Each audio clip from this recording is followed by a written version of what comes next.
name is Marc Brooks. I am currently the Panorama arranger for Pan Alley Steel Orchestra for 2025.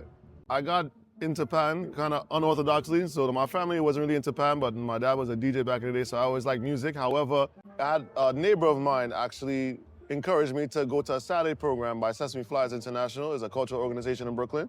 And they said, you're not doing anything on a Saturday, come and do something with yourself. I said, all right, no problem. And they brought me there and had Pan at the Saturday program. And so I always wanted to play music, but I didn't have access to any instruments. So that was like my opportunity.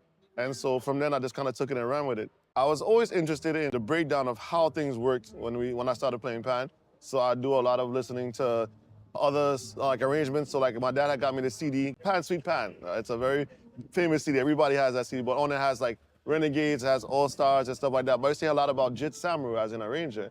And so I identified that it was an arrangement of Pan and Arrange. It was a slow arrangement. And that always intrigued me because I was like, how did he get all this happening at once, but to get it to work together? And so I always try to analyze and figure out how it happened. And then one time in the Saturday program, I learned my basic triads, and one of the arrangers, he said, he gave a chord. It was never forget, it was a D7 chord, right? And I was like, the D and the C can't work. He's like, yes, it can. I was like, how? He's like, well, you have more reading to do. I said, dag, okay, cool. And from then it kind of wrecked my brain, but I finally figured out how it worked. You know, I learned about chord extensions and stuff like that. And then from there, I just like wanted to figure out if I could do that now and put it onto Pan. And I would experiment. You know, I got some opportunities by Sesame Flyers and later on by Sonatas, Steel Orchestra back in the day, to do some music, and I just stuck with it. So I started playing at the age 13, and yeah, I've been playing ever since. And when did you start arranging? I started doing arrangements. Well, so I started teaching the Saturday program at age 15, right? Because they had no instructor by Sesame Flyers, so I began to teach it then. And after that, I would do like some little songs here for the classes, but I think my first opportunity to actually do a song for a band was in 2007 with Sonatas. I was able to do Band from Space with them. We played it at a band launch and, you know, got a good response, so it felt good to be able to do something, you know? And then from there, I was able to do at least a song every summer with the band and just take it and grow and run with it. I used to always listen to, everybody talk about the greats. So you have like Bugsy Sharp, you have Jit Samuel, Clive Bradley, and Pelham Garda and these people, and Smooth. So I listened to a lot of the arrangements like religiously when I was coming up. I was able to work closely with Amrit Samuel when I see the arrange for Steel Sensation when I played with them. I've been playing with them for years. And also when, for Pan Sonatas, Johan Papa was the arranger. So I was able to do some work with him and also give some guidance, you know what I mean? Papa he's one of those things, he'll guide you in a direction, but what I liked is that he'd give you the freedom to go wherever you want. He wouldn't tell you what to do, but he'll give you like things to look at and examine, and then he'll let you figure it out on your own, you know what I mean? And I appreciate that aspect. But those are definitely key individuals that I've really like looked up to in terms of arranging.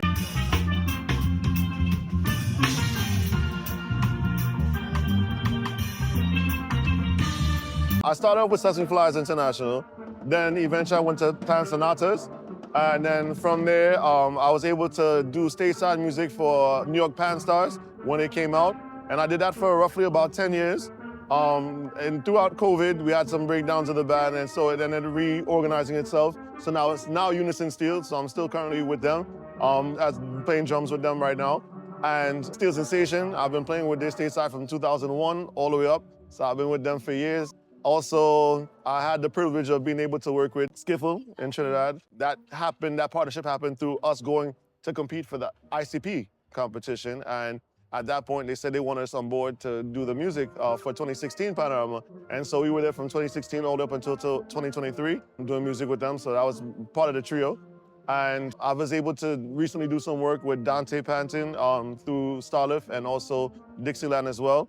And most recently, last year, I was able to play quads by Supernovas for the first time, which is interesting. I told myself I was never playing quads, and then it happened. I ended up playing quads today, but it was fun. I love it. I love it. Amrit's music, and especially with middles, it's intense, but it's fun. It's a lot of fun. Typically, I would play seconds, but depends on where it goes. Sometimes I'd end up behind like a cello or something like that. I like middles music too, so I don't mind playing that. You know what I mean? But nobody ever lets me go like in bass or anything like that. They always want me in front line or middles. What would you say would be some of your biggest accomplishments as an arranger? I would say ICP was definitely one of the pinnacle ones because and for those who don't know what is ICP. so the International Conference of Panorama that happened in 2015, three of us were in charge of doing the music for Brooklyn Steel Orchestra. And we had a lot of challenges to even just to get there and stuff like that. And so when we got there, we didn't think we would place really and truly. We had a lot of setbacks and people had a lot of negative things to say in regards to what we were trying to accomplish. But we we stood fast, and I never forget those results. It was very nerve-wracking results, but they kept calling names, but they didn't call ours yet. We was like, what the heck is this? But then when we came fourth out of 24 bands. So I think that was like a real proud moment for us. There was that, and then also definitely with Skiffle as well, when we were able to do Hello. That was a challenge in itself because we had to change the song. I think it was 5 days before prelims, and that was intense. It took a lot of coordination with bouncing scores and music back and forth. I was up here, Kendall and Odie were down there. Constant conversation. We were up to like 6 the first night. We tried to change it.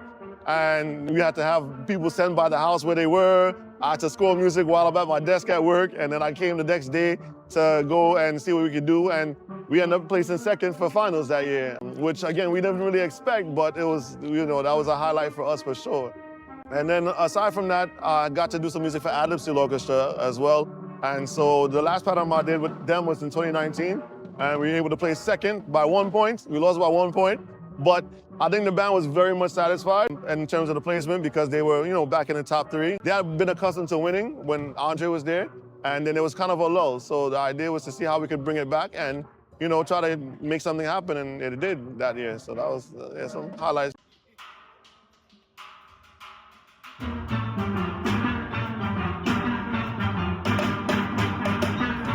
My process, I think it might be a little unorthodox, all right? And I say that because in a lot of cases, I might have taken bands who are either restructuring or something like that, right? And so the idea is to rebuild and get to a certain point. So I may not necessarily be able to come in the yard and just put down music like that because some days you don't know what attendance will be like. You might not have everybody, and it'll be hard to get a good gauge of what you're able to accomplish with just half and piece of players, right? So what I'm doing is scoring a lot of the music, and that's how I use as my band, right? So when I use Sibelius as the means to score the music, and I just play it back and go through the vision, like how I want things to come out, and I also have a picture of who I want and playing and how I want them to respond to certain parts. Prior to that, I'll go through like a very serious selection process. Like I listen to songs religiously, and if one song stands out to me, I'll listen to it, I'll go back and listen to something else, I'll come back and listen to the song, go and listen to something else, come back, and if I really feel strongly about it, then that's it. That's where I'll make up my mind. But then aside from that, I try to see what I could extract from it, right?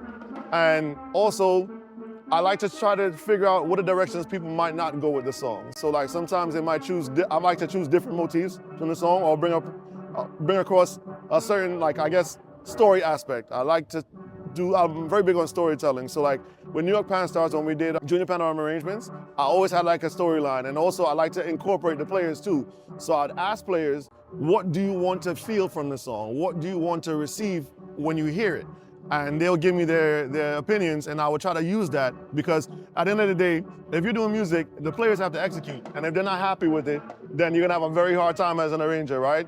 So I like to make sure that they're incorporating the process. So I ask them, what do you want to feel? What should I invoke or whatever? And they'll give me the rundown, and I'll try my best to incorporate the ideas as best as possible with my own spin and my own twist on it. And then after that, normally, by the time I actually finish the score, I've revised it so much in my head that by the time it's normally in its finished form, by the time it gets to the band, you know what I mean? There's some minor tweaking here and there that I think can make it push over the top, and that's how I normally do it. So when you talk about the players who have input, are you talking about section leaders and that kind of thing? Because you say it's usually done before it comes to the band. All right, take this here for example, right? I've scored out majority of the music before the band even started to learn anything, right? And just to get a good idea, and I'll go over it. Sometimes during the day, I might make a revision as I hear it, or I hear something differently or whatever, but I would do it on score. And this way, by the time it gets to them, it's just to hit the ground running to learn music, you know what I mean?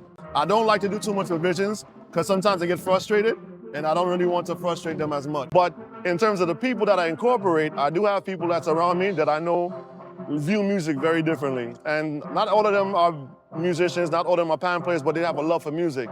And sometimes it's the perspective that they have very different from how musicians might think about it, right? Just from a very common aspect, right? So if we're going through Panorama now, it has to relate to everybody, not just musicians, but to the regular person as well, who just wants to come and enjoy themselves for the Panorama.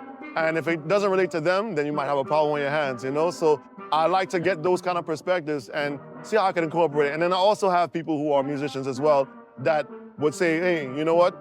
Maybe this might need strengthening. This might need, you know, you could tweak this to enhance this part here, or I'm not hearing enough of the melody or motif here, so it might not go across. So I get that kind of guidance as well. How do you balance respect for melody with your urge to innovate? Whew. That one is a hard one, right? And so I know in the very beginning, you kind of want to hit them with everything and the kitchen sink, and you have all these ideas you want to get out, and then at some point you get some criticisms, right? Sometimes some people, it can come across harsh, but you have to look at its bare form. Is it relevant? It's like, what is really the premise of what they're saying? Sometimes they might really say, well, you know what? This is cool, but I didn't hear the melody here. I got lost in the song. And it's like, well, dang, I really like that part. Like, that was my best idea, but it had nothing to do with the song. So over a period of time, you end up learning that it's important to not lose sight of where you are in the song, you know, and have something that somebody can either relate to or sing, and that they can follow along at all points in time so that they're never lost. Once you keep them engaged, and I think that's a method to success. Can you tell me about a risk that you took that paid off at any point in your career? That has to be 2018 with Skiffle, Hello. That was a huge risk, changing the song close to prelim. It was so crazy, right, in terms of the risk that we took. And the leader of Skiffle, Junior Regrello, he's one for risk. He loves a risk, so that excites him, right? And we up to the challenge too. So once he challenges us, we're like, all right, let's go. We're going for it, you know? And for that year, it was interesting because when we changed it, not everybody knew we changed the song. So the morning we did up to verse, chorus on 2 variations, all in one morning, right? Then we gave it to the band, and when they came to practice, they said, all right, take the song for the top. One part of the band playing Hello, the other one was playing Full of Vibe, which we had already started. And that Full of Vibe was already, I think we already had about 7 minutes worth of music with that Full of Vibe. It was almost done, you know what I mean? So at that point, everybody's like, oh my God, what did they just do? And it was like a very crazy thing, but the vibe lifted in the space. And so for then we just realized that it just felt good. And that it was the right change, basically. That was a huge risk, but it did pay off, though. Going back to Skiffle and the 3 Amigos, I want your perspective on how that collaboration worked for you all. I've known Kendall and Odie for a long time, right? In terms of just growing up in Pan, seeing each other, having conversation. And this is like for years. Just over a period of time, we were known to have our respective areas for doing music and stuff like that. And prior to ICP, they had a thing, America's Got Talent, and they had called us to form a group to go up for America's Got Talent. And so they had asked us if we wanted to collaborate to get everybody together. So we said, okay, no problem. That was in 2013, I believe. And so we went 2013 and also 2014. And then when we heard about ICP, a few of us who were in the Pan community that got together and had the idea, well, hey, we want to go for this ICP.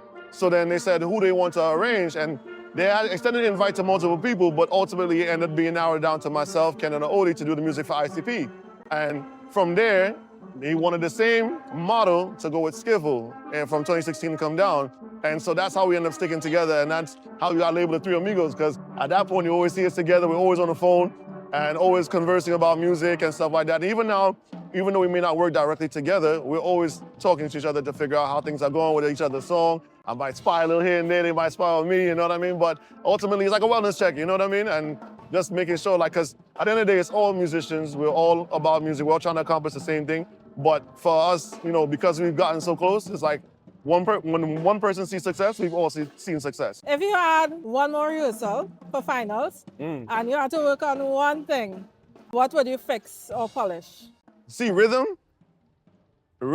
is important, right? As for any band. And I think a lot of people can attest that sometimes, yeah, especially iron people, iron men, or iron women in particular, the iron section tends to be a really like tedious section that you really have to be on top of, because sometimes they come in late to everything. Sometimes they may not be fully aware, or a lot of times when people play iron, they're not fully aware of what's going on within the context of the song. They just kind of want to play and jam, so that is a thing. But in terms of overall rhythm, I always like to make sure that's as tight as possible, as best as possible. So yeah, rhythm is very important because without that, your whole arrangement could sound flat. That kind of adds a 3D aspect to your arrangement. What would be your favorite arrangement?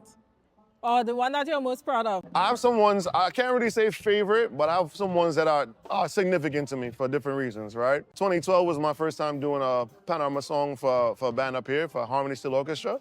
And we did a song called Vibes, right? And so majority of the band was kids. And when we did the song, everybody said, oh, vibes, the song is vibes. They like the vibes or whatever. And so the idea is to see how obviously how high we could place. That year, I think the band placed 6th, right? And they had, at the time, had been accustomed to coming low in Panorama. So when they came 6th for them, out of like, I think it was like 11 or 12 bands that year, it's like, oh, we did something. You were no longer last. So I felt good about that. In terms of the arrangements that I did with them, per se, I think one of my favorite ones I did in the minor in 2014. And I kind of use like a lot of elements of like minor songs and minor samples to kind of move along the arrangement and stuff like that. So I really liked how that one was shaped. Moving on, let's say, best I go by sections, right? Moving on with ad-lib, I think Iron Love was my favorite arrangement out of the 2 that I did. I did Hulk in 2018 and Iron Love in 2019, so I like that one. And with regards to Skiffle, I think Hello and Wrong Again were probably 2 of my top my favorites out of that collaboration. For young people, aspiring arrangers, so someone who's 16 looking on in the band and they decide, hey, you know what, I think I want to get into arranging. What advice would you have for that very young person who is now navigating this space? The world of arranging is it's rough. It's rough to navigate through, right? There's a lot of, it's very competitive now because a lot of people do want to do arranging and stuff like that. And I think at the end of the day, I would say number 1, try your best to find your own voice. Number 2, stay consistent. Talking from personal experience, opportunities will come eventually, but it may not come when you want it to, but that doesn't mean you're doing something bad, or that doesn't mean that it's not for you. It's just maybe not your time. So just stay consistent about what you're doing, and also do as much as you can to stay open-minded to different concepts. Also take into consideration like your arenas, right? Everything is a different arena. Panorama is a different arena from Pan in 21st Century, which is a different arena from Pan down memory lane, which is a different arena from a bomb competition. Everything has its place, but know your arenas before you enter in and approach it to suit, just like that. I think as a musician, sometimes we tend to think the music is all about us, and it's really not. The music is something that you put out there for others to enjoy and to listen to. It's your feeling, yes, but you have to take those who are your viewers or your listening audience into consideration. So I think once you do that, I think you'll be fine. You'll find some success. And also, it's important to be workable, right? You have to be willing to work with others. At some point, it makes no sense having all this talent and nobody wants to work with you or nobody wants to hear what you have to say because your attitude can be off-putting. That doesn't make any sense. So the idea is really be open, be willing to listen to constructive criticism. Not all criticism is constructive, but you have to be able to sift through the difference. And ultimately, just keep at it, keep at it. Opportunities will open up eventually. Even if you think it won't, trust me, it will. I'm living testimony to that, trust me. What are your next projects? Well, I want to get past this week, right? I actually have a trip coming up that I'm excited for. I got a random call to do some performance in India, which is actually pretty exciting, so I'm waiting to do that. It's a collaborative piece with Michael DePanis and some other musicians from Brooklyn, so that's exciting. The other one would be Panorama in Trinidad, and also I want to start working on a few individual projects. I have a few pieces that I had done before that I never really put out there like that, so right now I just want to see how I can start to refine it and really start to get those pieces from the score onto like live recording and into the hands of people. Where can people find your work, your scores, you know, if they want to reach you for anything? So right now, I'm in the process of seeing how I can get my scores onto, well, Pan in Motion has been putting out scores and stuff like that for people. And so I'm trying to get a few of my scores to be published through Pan in Motion. That's Kendall Williams' company. And seeing how we can get it out there so this way people are able to buy it. So once that happens, I can send out some information and just make sure that people know that it's available. How else can people find you? Your work, other than your scores, your arrangements and stuff? So I do have availability of arrangements on SoundCloud. I have it on my Instagram pages. Percussive Influence is my handle on Instagram, so you can find me there. YouTube has many of the things that I've done as well. And some of the kids that I work with at my job that I teach, they've Googled me and they found it all over. I'm also on TikTok as well.